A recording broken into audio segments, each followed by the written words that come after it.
Nous sommes le mercredi 26 novembre. Voici à la une.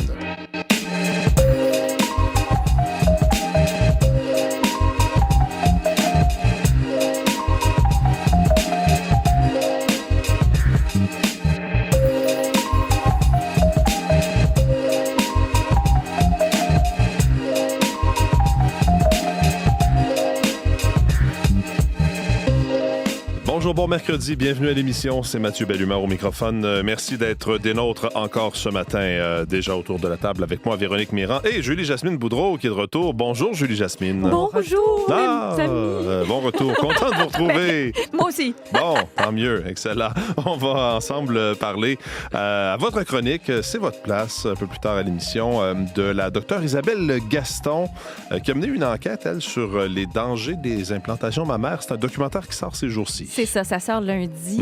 Inoffensif, mes implants. Ça, c'est le titre. Il y a un point d'interrogation, bien sûr. Elle raconte qu'elle, bon, évidemment, son histoire a ébranlé tout le Québec. On se souviendra, en 2009, son ex-conjoint, Guy Turcotte, a tué ses enfants. Peu de temps avant, elle s'était fait poser des implants mammaires. Et elle a pris la décision, dans les années qui ont suivi, de les faire retirer. Pourquoi? Et donc, c'est une enquête aussi qu'elle mène en se disant... Est-ce qu'il y a des dangers? Est-ce qu'on sait tout de ça, de cette intervention chirurgicale-là? Alors, c'est très intéressant. J'ai écouté ça hier. Très touchant aussi, ébranlant. Et il y a beaucoup de questions qui restent en suspens. Donc, on va revenir là-dessus. Vos impressions, vous ferez entendre un extrait également du documentaire un peu plus tard. Parfait. Véronique Mirand, vous nous parliez de neige dans le nord de l'Ontario. Oui. C'est commencé? Ça tombe en ce moment? Oui, nord-est de l'Ontario, surtout, secteur de Timmins, Kapuskasing. On pourrait aller chercher quoi, 35? Oh, OK. C'est quand même une bonne montée. Sortez vos pelles. C'est une vraie, là, avec un avertissement de tempête. La bande rouge est là, bien en vigueur dans le nord de l'Ontario. Bon, il en reste peut-être une quinzaine à tomber aujourd'hui. Ça a commencé là, hier soir, mais quand même. Donc, nord de l'Ontario, nord-est, oui, tempête. Par la suite, un corridor de neige aussi qui se dessine du côté de l'Abitibi en s'en allant vers la côte nord. Mais Val-d'Or, Rouyn, c'est plus près de 5 cm qu'on recevra. Ça va être mêlé de pluie. C'est plutôt Matagami, Chibougamau, nord Saguenay, où là, on ira chercher 20-25 cm. Et Sept-Îles, ça arrivera jeudi avec bulletin spécial en vigueur, 15 à 20 cm possible. Et la pluie s'en vient dans le sud du Québec pour nous aujourd'hui. Ce que ça veut dire, c'est qu'on est dans le secteur chaud. Les températures ont grimpé hier 8 à Montréal. Donc, au-dessus de 5 aujourd'hui, là, on y va avec 4 à 6 degrés, 8 pour l'Estrie, l'Outaouais. Une pluie qui sera assez intermittente. On parle de 5 mm à peu près. Peut-être un petit peu plus soutenue ce soir au passage du front. Les averses seront plus structurées, mais dans l'ensemble, faible pluie intermittente aujourd'hui. Ça deviendra venteux ce soir. Les températures demeurent entre 1 et moins 2 la nuit prochaine. Et là, demain, plus venteux du sud-ouest, 30-50 km à l'heure et le mercure qui va redescendre tranquillement.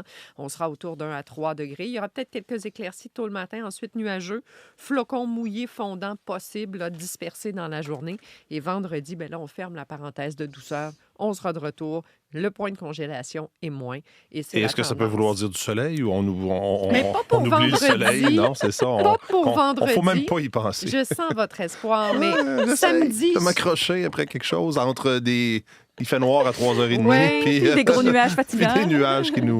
Samedi, des éclaircies. OK, bon, quand des même. éclaircies. Je vous le dis, ce sera ça. Donc, on l'a dit, du côté de l'Abitibi, là, la neige, c'est 5 cm. Ça change en pluie, même cet après-midi.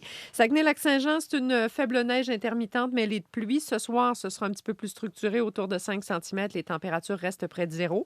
Le Bas-Saint-Laurent, de la pluie qui commence cet après-midi, ça se poursuivra sous forme de pluie jusqu'à demain, autour de 2 comme maximum. Les nuages sont présents vers la Gaspésie aussi. Vous voyez, vous n'êtes pas tout seul, Mathieu, dans la grisaille. Les gens de la Gaspésie sont aussi avec vous. Alors, 3 degrés sous les nuages aujourd'hui. Mélange pluie, neige cette nuit. Il fait beau encore sur la Côte-Nord. La neige s'en vient ce soir. On a parlé de 15 à 25 cm jusqu'à jeudi en soirée. En territoire ontarien, ça se poursuit sur la portion nord ce matin. Ça s'estompe ce soir. Les averses seront présentes pour Toronto, Windsor et Ottawa. Venteux aussi. 8 à 10 degrés comme maximum. Et dans l'ouest, oui, il y a des nuages à Vancouver, mais il fait plutôt beau dans les prairies. Température froide, cependant, maximum moins 3, moins 7. Quand même sous les normales pour l'ouest à cette période-ci de l'année. Merci beaucoup, Véronique. Dans la zone adverse, on a voulu envoyer pour Tchaikovsky. Ça a été dévié par Labelle, notamment. Rondelle libre, Rock en course, qui passe devant Simpson. Rock, toujours Rock. Le baseball! Abby Rock! sais pas si vous avez, comme moi hier, essayé de trouver le match de la victoire de Montréal. Je pitonnais, comme on dit, entre Radio-Canada, RDS. Je suis allé sur Tout TV. Je me disais, c'est eux autres les diffuseurs. J'avais oublié cette entente avec Prime, donc Amazon. Donc, il fallait être abonné à ce service-là.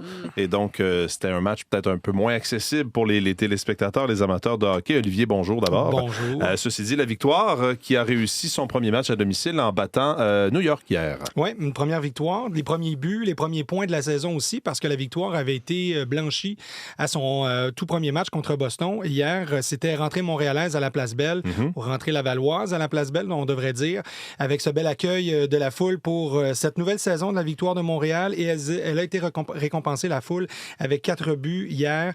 Il y a eu, entre autres, un but de Marie-Philippe Poulin et des buts aussi de nouvelles venues, comme Nathalie Mlinkova, qui a fait dévier le tir d'Erin Ambrose pour marquer le tout premier de la victoire de Montréal en deuxième période. Et il y a eu, cette description que vous avez entendue du but d'Abby Rock.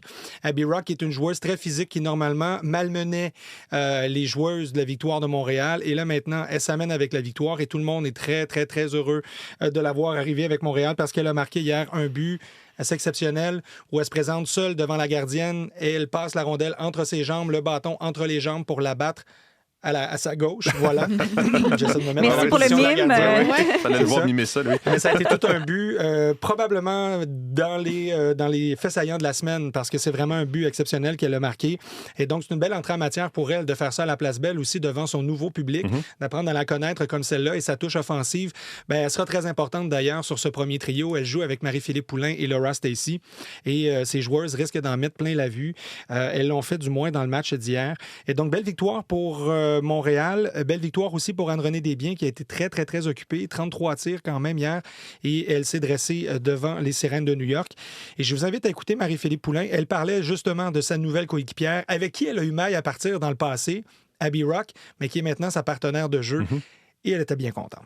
Je savais qu'elle apportait quelque chose de très spécial, puis elle a démontré ce soir. Je pense que de l'avoir ici, à Montréal, d'avoir l'accueil des fans, tu veux pas, c'est une compétitrice, elle veut gagner, puis elle est ici pour les bonnes raisons, puis de voir que la game qu'elle a eue ce soir, elle le mérite amplement. La première étoile, pour nous, ça nous fait juste sourire, puis on est très choyés de l'avoir ici à Montréal. Le genre de joueuse que quand dans l'équipe adverse, on fait mais quand notre bord, on est bien content. Dans la LNH, il y a des joueurs comme ça. Par exemple, un Brad Marchand. C'est un peu ça, joueuse de caractère et qui s'amène à Montréal et on serait très content de voir. Et donc, prochain match de Montréal, ce sera contre Toronto, mais le 7 décembre prochain. Donc, il faudra attendre un peu, mais quand même, là, on pourra patienter avec une belle victoire en poche pour Montréal. La nageuse Penny Oleksiak qui a été suspendue 2 ans pour avoir contrevenu aux règles antidopage. Expliquez-nous ça. Parce qu'elle a raté des tests inopinés. En fait, les athlètes doivent soumettre leur horaire et être disponibles pour des tests antidopage un peu à l'improviste. Et elle a raté 3 de ces convocations, ce qui fait qu'elle a été donc suspendue jusqu'en juillet 2027. Penny Oleksiak, qui est une nageuse qu'on a appris à connaître, entre autres, aux Jeux de Rio, qui avait remporté 4 médailles, mais qui, depuis, demeure parmi les bonnes nageuses, mais on sent que les temps s'effritent un peu. On sent que le cœur aussi, puis elle l'a elle-même révélé que le cœur y était un peu moins au cours des dernières années, mais elle demeure quand même une nageuse importante pour le programme canadien. Et là, malheureusement, elle va manquer, comme je le disais, jusqu'en juillet 2027.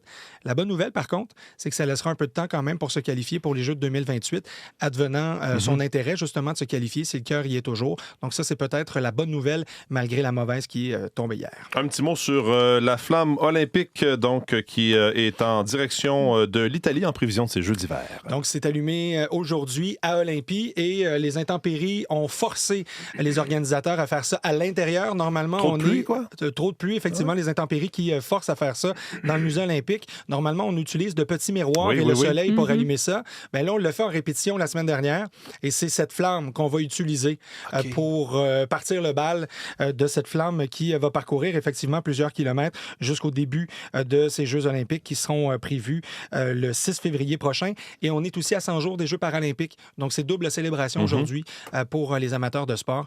Et donc, voilà, on suivra son parcours dans le ciel, sous l'eau, peut-être dans l'espace. Sans jamais qu'elle ne soit éteinte. C'est-on, voilà. Merci beaucoup, Olivier. Plaisir. Salut, bonne journée.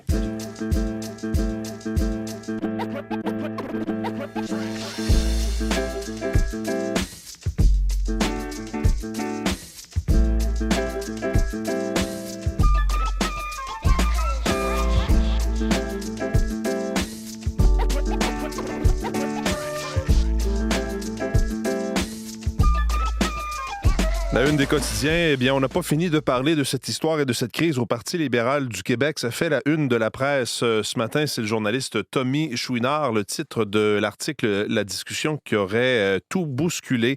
Tommy Chouinard qui nous apprend que c'est une discussion entre Marois Risky et le député du Parti libéral du Canada, Faisal El-Khoury, qui retient l'attention du directeur général des élections en raison d'un lien possible avec la campagne à la direction de Pablo Rodriguez, selon deux sources de la presse qui sont bien au fait du dossier. On n'a pas le détail de ce qui s'est dit entre Marois Risky et M. El-Khoury dans la presse, mais ce qu'on apprend, c'est qu'il y a eu une discussion le 14 novembre lors de l'inauguration de l'antenne Deux Montagnes du REM, du réseau express métropolitain dans la région de Montréal. La presse qui a aussi appris que M. El-Khoury avait un certificat de solliciteur du PLQ et qu'il avait récolté des dons pour Pablo Rodriguez durant sa course à la direction. Donc, comme je vous le disais, il y a eu une discussion et après ça, entre Mme Risky et M. El-Khoury, et par la suite, tout s'est bousculé. Et donc, qu'est-ce qui s'est dit à ce moment-là? Ça, on ne le sait pas dans l'article, mais chose certaine, c'est que le 14 novembre, il y a eu une rencontre à la suite de cette discussion houleuse entre Marois Risky et sa directrice de cabinet, Geneviève Hintz. On sait que Mme Risky a donc congédié Mme Hintz sans en parler à Pablo Rodriguez. Selon la version de Mme Hintz, lit-on dans la presse, le conflit porte sur le projet de demander à la commissaire à l'éthique d'avaliser des lignes directrices pour répartir les dépenses qui doivent être assumées par l'Assemblée nationale et par le parti, parce qu'on sait que Pablo Rodriguez ne siège pas à l'Assemblée nationale. Puis ce qu'on apprend aussi toujours dans cet article de Tommy Chouinard dans la presse de ce matin, c'est que le 19 novembre, on sait que le Journal de Montréal a publié ses textos, ses messages textes, qui intéressent aussi le directeur général des élections selon des sources de la presse. Donc encore des développements. Encore beaucoup de questions qui demeurent sans réponse. Quel était le contenu de cette fameuse discussion? Qu'est-ce qui s'est dit? Quel est le rôle de M. El-Khoury dans tout ça? Il y a un éclairage nouveau, donc, dans la presse de ce matin qui risque encore une fois d'alimenter les débats et les questions à l'Assemblée nationale. Donc, à suivre aujourd'hui. Mais cet article en une de la presse m'apparaît comme assez incontournable ce matin. En une du Journal de Montréal, un voyage de rêve qui vire à la tragédie. Le journal qui nous raconte l'histoire d'une femme de Varennes au sud de Montréal qui vivait un voyage de rêve avec son conjoint sur le mont Everest au Népal. Une femme de 48 ans et donc qui est décédée à la suite d'un éboulement de roche. Elle s'appelle Julie Brazeau. Elle était donc en train de redescendre du camp de base de l'Everest quand il y a eu cet éboulement. Elle a reçu une roche sur la tête et puis a été transportée à l'hôpital où son décès a été constaté. Le Journal de Montréal qui revient aussi sur sa une d'hier sur le fait qu'un ministre du Parti libéral du Canada, un ancien ministre, je devrais dire, ministre de l'Immigration de l'époque, Sergio Marquis, avait dit au Journal de Montréal hier en entrevue qu'effectivement, il y avait eu une demande de Jean Chrétien pour naturaliser à vitesse grand V des milliers de Canadiens pour qu'ils puissent voter à temps pour le référendum de 1995. Le journal dit « Tous les partis politiques s'en indignent, sauf les libéraux fédéraux et le Parti libéral du Québec. » Également, dans les quotidiens de ce matin, je vais vous parler du Devoir qui revient sur la mise à jour économique hier au Québec. Pas de chèque ou de baisse de la taxe sur l'essence pour les Québécois. Un mini-budget qui note une baisse donc des dépenses dans la lutte contre les changements climatiques. Donc ça, c'est à lire ce matin dans le Devoir. Voilà. Et puis, je termine avec le site de Radio-Canada. On apprend dans ce site Internet, sous la plume de mon collègue Daniel Leblanc, que les résultats de la compétition entre l'avion suédois et l'avion F-35 des Américains, obtenus par Radio-Canada, notent un écart considérable entre le F-35 fabriqué par la compagnie américaine Lockheed Martin et le Gripen fabriqué par Saab. Donc, selon les chiffres obtenus par Daniel Leblanc, le F-35 obtient une note de 95 % quant aux capacités militaires, alors que le Gripen obtient une note seulement de 33 %. On sait qu'il y a des discussions actives en ce moment entre le Canada et la Suède. C'est à lire sur le radiocanada.ca.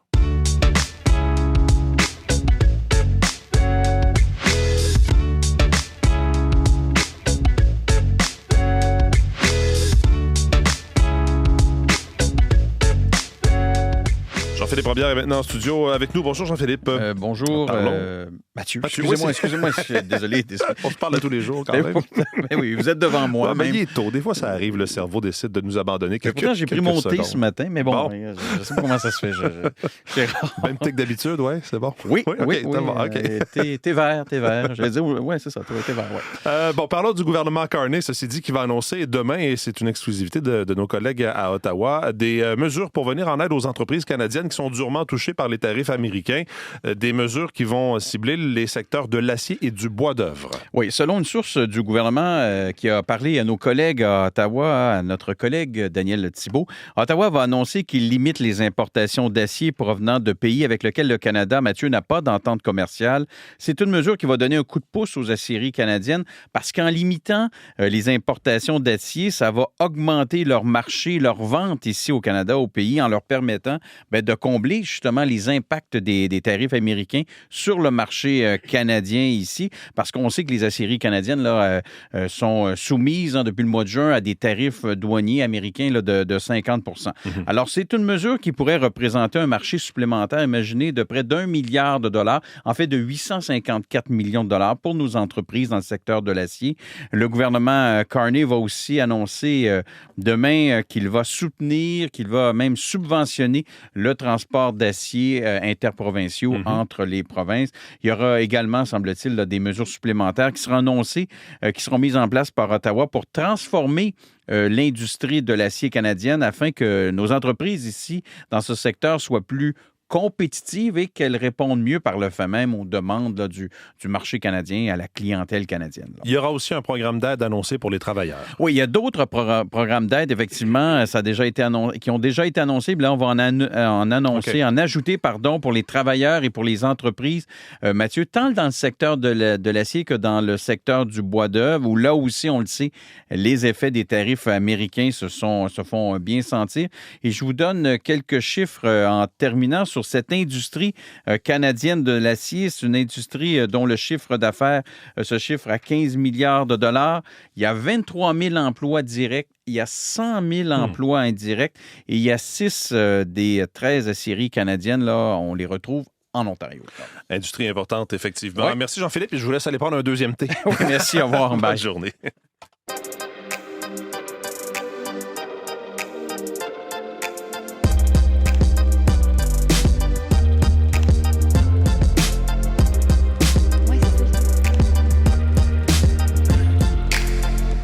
Je m'appelle Dr Isabelle Gaston. J'ai appris que mes implants mammaires, non seulement pouvaient me rendre malade, ils pouvaient me donner le cancer.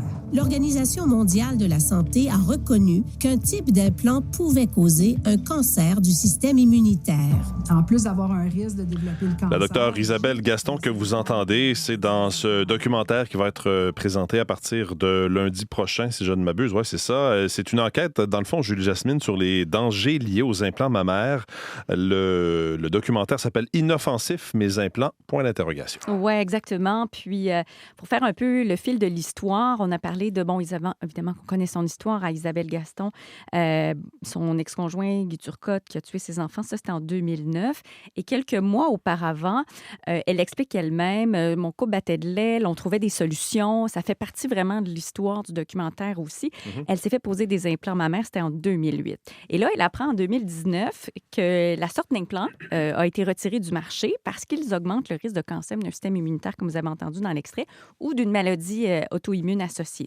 Alors, et à ce moment-là, elle ne reçoit aucun coup de fil de son chirurgien pour l'en aviser. Et elle le dit elle-même, je ne vaux même pas un coup de fil à ce moment-là.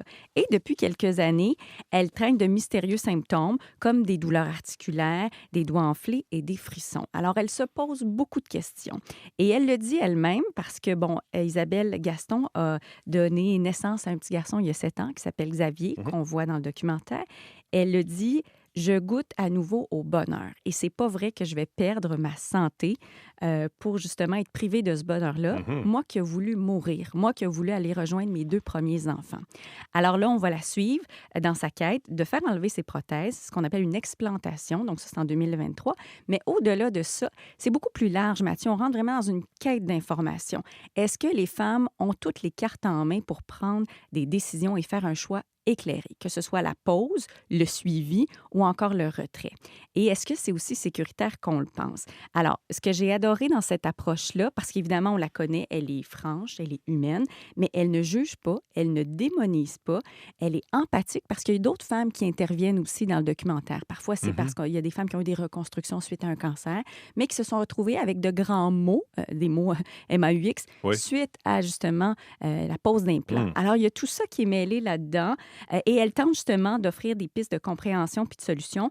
Il y a d'autres femmes, je parlais, qui interviennent, mais dont Julie Snyder, parce qu'elle produit le documentaire et elle-même s'était confiée sur la terrasse avec Isabelle Gaston.